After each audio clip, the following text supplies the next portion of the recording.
പോരാട്ടത്തിനായി കാത്തിരിക്കുകയാണ് ഇറാൻ. ഓരോ തവണ ഇറാൻ തയ്യാറെടുപ്പുകൾക്ക് മൂർച്ച കൂട്ടുമ്പോഴും ട്രംപിന് അവർ നൽകിയ മറുപടി ഒന്ന് തന്നെ: തിരിച്ചടിക്ക് ഒരു കുറവും ഉണ്ടാകില്ല എന്ന്.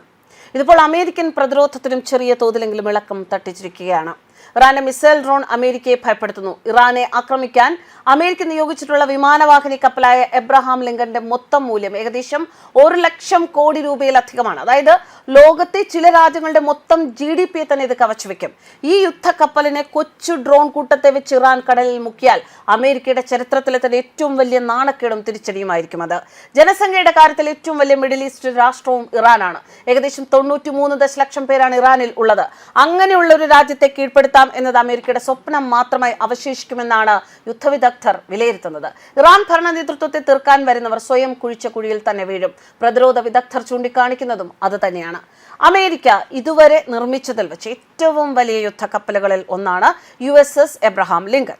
330 മീറ്ററിലധികം നീളവും ഏകദേശം 1,00,000 ടൺ ഭാരവും വഹിക്കാൻ ശേഷിയുള്ള ഈ കപ്പൽ കടലിൽ ഒരു സ്വതന്ത്ര അമേരിക്കൻ പ്രദേശം തന്നെയാണ്. എബ്രഹാം ലിങ്കന്റെ ആകെ കണക്കാക്കിയ മൂല്യം മാലിദ്വീപിന്റെ മൊത്തം GDP-യേക്കാൾ കൂടുതലാണ്. ദ്വീപ് രാഷ്ട്രത്തിന്റെ സമ്പദ് വ്യവസ്ഥ ഏകദേശം $7.5 ബില്യൺ.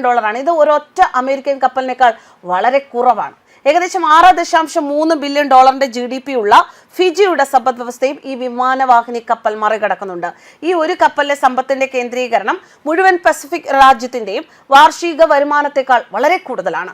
മറ്റൊരു രാജ്യമായ ഭൂട്ടാന്റെ GDP-യുടെ ഏതാണ്ട് 5 ഇരട്ടിയാണ് എബ്രഹാം ലിങ്കന്റെ മൂല്യം. ഇത് ഏകദേശം $3.1 ബില്യൺ ആയിട്ടാണ് കണക്കാക്കപ്പെടുന്നത്. ഈ ഹിമാലയൻ രാജ്യത്തിന്റെ 5 വർഷത്തെ സാമ്പത്തിക ഉൽപാദനത്തെക്കാൾ കൂടുതൽ സാമ്പത്തിക ഭാരം ഒരു അമേരിക്കൻ യുദ്ധക്കപ്പൽ വഹിക്കുന്നു എന്ന് വ്യക്തം. അമേരിക്കയുടെ കുന്തമുനിയായ ഈ ഭീമൻ കപ്പലിന്റെ നടത്തിപ്പിനും വളരെ ചിലവാണ്. ഇതിന് ഒരു ദിവസം ഏകദേശം $2.5 ബില്യൺ ചിലവ് വരിക. അതായത് ഈ പൊങ്ങിക്കിടക്കുന്ന അമേരിക്കൻ നഗരത്തെ കടലിൽ പ്രവർത്തിപ്പിക്കണമെങ്കിൽ US നാവികസേന പ്രതിദിനം ഏകദേശം 21 കോടി രൂപ ചെലവാക്കണം. 2 A4W ആണവ റിയാക്ടറുകൾ കപ്പലിന് ഊർജ്ജം പകരുന്നു. ഇത് ഇന്ധനം നിറയ്ക്കാതെ 20 വർഷം കപ്പലിൽ സഞ്ചരിക്കാൻ സഹായിക്കുന്നതാണ്. ഈ ആണവ പ്രൊപ്പൽഷൻ സിസ്റ്റം ഒരു വലിയ എഞ്ചിനീയറിംഗ് വിസ്മയമാണ്. ചിലവുകൾ ഇങ്ങനെ നമ്മളെ ഭയപ്പെടുത്തുന്നതാണ് എങ്കിലും USS എബ്രഹാം ലിങ്കണിന്റെ വിലമതിക്കാനാവാത്ത ഒരു നയതന്ത്ര ഉപകരണമായിട്ടാണ് അമേരിക്ക എപ്പോഴും നോക്കിക്കാണുന്നത്. ലോകത്തെവിടെയും തങ്ങളുടെ ശക്തി പ്രദർശിപ്പിക്കാനുള്ള എബ്രഹാം ലിങ്കണിന്റെ കഴിവ് പല രാജ്യങ്ങളെയും ഭയപ്പെടുത്തുകയും ചെയ്യുന്നു. എന്നാൽ ഈ വിരട്ടൽ തങ്ങളുടെ നേരെ വേണ്ട എന്ന് തന്നെയാണ് ഇറാൻ ഓരോ നിമിഷവും പറയുന്നത്. അവർ അമേരിക്കയുടെ ഈ മുന ഒടിച്ചു കളയാൻ തന്നെ സർവ്വസന്നാഹങ്ങളുമായി നിൽക്കുകയാണ്. അമേരിക്കൻ നാവികസേനയുടെയും വ്യോമസേനയുടെയും ശക്തിക്ക് മുന്നിൽ തന്ത്രപരമായ പ്രതിരോധവും കടന്നാക്രമണവുമാണ് ഇറാന്റെ പ്ലാൻ. ഗുഹകളിലും ഭൂഗർഭങ്ങളിലും വിദൂര പർവ്വത നിരകളിലും ഒളിപ്പിച്ചിരിക്കുന്ന ബാലിസ്റ്റിക് മിസൈലുകളുടെയും ഡ്രോണുകളുടെയും ആയുധ ശേഖരം ഉപയോഗിച്ച് ഇറാൻ ആഞ്ഞടിക്കുക തന്നെ ചെയ്യും.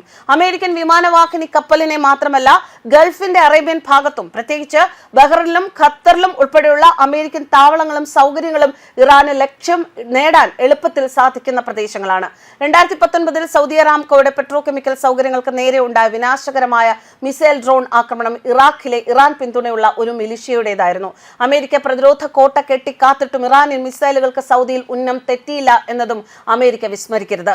അമേരിക്കയുടെ ഏതൊരു സൈനിക നടപടിയും തങ്ങൾക്ക് നേരെയുള്ള തിരിച്ചടിയാകും എന്ന് ഗൾഫ് അറബ് രാജ്യങ്ങളും ഇപ്പോൾ തിരിച്ചറിയുന്നുണ്ട്. അതുകൊണ്ടാണ് അവർ അമേരിക്കയെ പിന്തിരിപ്പിക്കാൻ ഒരുപാട് ശ്രമിക്കുന്നത്. ഇറാനും ഒമാനും ഇടയിലുള്ള ഇടുങ്ങിയ ഹോർമൂസ് കടലെടുക്ക് ഒരു നിർണായക ചോക്ക് പോയിന്റാണ്.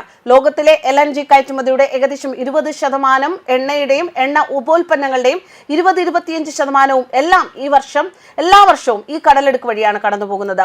അമേരിക്കൻ ആക്രമണം മുന്നിൽ കണ്ട് കടലിൽ മൈനുകൾ വേഗത്തിൽ സ്ഥാപിക്കുന്നതിനുള്ള നടപടികൾ ഇതിനകം തന്നെ ഇറാൻ നടത്തിയിട്ടുണ്ട്. ഇതും ആശങ്കപ്പെടുത്തുന്ന ഒരു നീക്കം തന്നെയാണ്. അമേരിക്കൻ വിമാനവാഹിനി കപ്പൽ നേരിടുന്ന പ്രധാന ഭീഷണി ഇറാനിൽ നിന്നുള്ള കൂട്ട ആക്രമണം ആണ് എന്ന് തന്നെയാണ് സൈനിക നേതൃത്വവും പറയുന്നത്. ഒറ്റ ലക്ഷ്യത്തിലേക്കോ ഒന്നിലധികം ലക്ഷ്യങ്ങളിലേക്കോ ഇറാൻ ഒരേ സമയം ഉയർന്ന സ്ഫോടക ശേഷിയുള്ള ഡ്രോണുകളും വേഗതയേറിയ ടോർപീഡോ ബോട്ടുകളും മിസൈലുകളും കൂട്ടത്തോടെ വിക്ഷേപിച്ചാൽ അത് അമേരിക്കൻ നാവികസേനയുടെ ശക്തമായ പ്രതിരോധ സംവിധാനങ്ങൾക്ക് തടയാൻ സാധിക്കില്ല എന്ന് തന്നെയാണ് പ്രതിരോധ വിദഗ്ധർ ചൂണ്ടിക്കാണിക്കുന്നത്.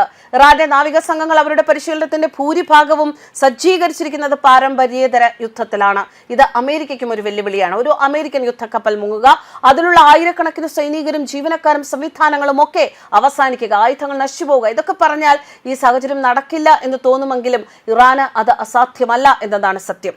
2000 ഏതൻ തുറമുഖത്ത് നടന്ന ഒരു ചാവേർ ആക്രമണത്തിൽ $1 ബില്യൺ വിലയുള്ള നശീകരണ കപ്പലായ USS കോളാണ് തകർന്ന് കടലിൽ മുങ്ങിപ്പോയത്. ഈ സംഭവത്തിൽ 17 അമേരിക്കൻ നാവികർ കൊല്ലപ്പെട്ടിരുന്നു. അതിനു മുൻപ് 1987 ഒരു ഇറാഖി ജെറ്റ് പൈലറ്റ് അമേരിക്കയുടെ മറ്റൊരു യുദ്ധക്കപ്പലായ USS സ്റ്റാർക്കിന് നേരെ 2 എക്സോസൈറ്റ് മിസൈലുകൾ അബദ്ധത്തിൽ തൊടുത്തുവിട്ടത് മൂലം 37 നാവികർ കൊല്ലപ്പെട്ട സംഭവം ഉണ്ടായിട്ടുണ്ട്. ഇവിടെയൊന്നും അമേരിക്കയുടെ മിസൈൽ പ്രതിരോധ സിസ്റ്റം ഫലപ്രദമായി പ്രവർത്തിച്ചിട്ടില്ല എന്നത് ആരും മറക്കരുത്. അങ്ങനെയാണെങ്കിൽ തന്നെയും പോരാട്ടത്തിൽ ലഹരി കാണുന്ന ഒരു ജനതയാണ് ഇറാൻ ജനത.